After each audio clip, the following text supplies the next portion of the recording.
I-share ko sa inyo ang isa sa mga paborito naming ulam, ang chicken with lemon. Sigurado kong masasarapan kayo at uulit-ulitin ninyo. Siyempre, ang una nating gawin, ihanda ang mga ingredients. 2 medium na patatas ang gamit ko. Kapag malilit na patatas, 4 hanggang 6. Sa manok naman, legs ang paborito kong parte dahil malambot. Para walang masyadong hugasan kung saan ako nagbe-bake, doon na rin ako nagmamarinate. Pag samasamahin natin ang lahat ng ingredients, haluin ng husto, saka natin i-marinate ng 2 oras. Pag malalaki ang inyong bawang, pwede kayong gumamit ng 1 ulo. Pero kung malilit naman, 2 ulo ang gamit ninyo. Mas marami, mas masarap. Kung wala naman kayong oven, walang problema. Pagkatapos ninyong i-marinate ang manok at patatas ng 2 oras, prituhin ninyo ang manok hanggang sa maging golden brown. Tapos, i-separate. Pagkatapos ninyong tanggalin ang manok sa kawali, prituhin nyo naman ang patatas hanggang sa maging golden brown. Next, pahinaan ang apoy.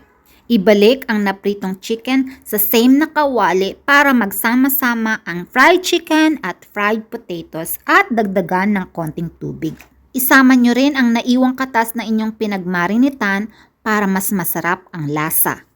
Takpan at hayaang kumulo for about 15 to 20 minutes. Kapag nakikita ninyong natutuyo na ang tubig, dagdagan nyo lang ng konting tubig ulit. Sa may mga oven naman, pagkatapos ninyong i-rub ang mga ingredients sa inyong chicken at patatas, set up ninyo ang inyong tray katulad na nakikita ninyo sa video ito. Set aside for 2 hours. Pagkatapos ng 2 hours, dagdagan ninyo ng konting tubig at pwede na ninyong ilagay sa oven. Dahan-dahan lang ang apoy para hindi sunog sa labas at hilaw sa loob. I-check nyo rin time to time. Kung gusto ninyong mas crispy ang balat, pwede ninyong mas patagalin sa loob ng oven. Pero kung natutuyo na, dagdagan nyo lang ng konting tubig ulit.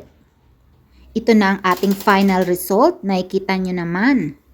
Hindi dry at hindi rin sunog. Ang sarap ng amoy. Nakakagutom. Tara, kain na tayo. Mas masarap to kapag sinamahan ng salad. Huwag ninyong kalimutan, follow me, and subscribe for more recipes. Have a good day. Enjoy!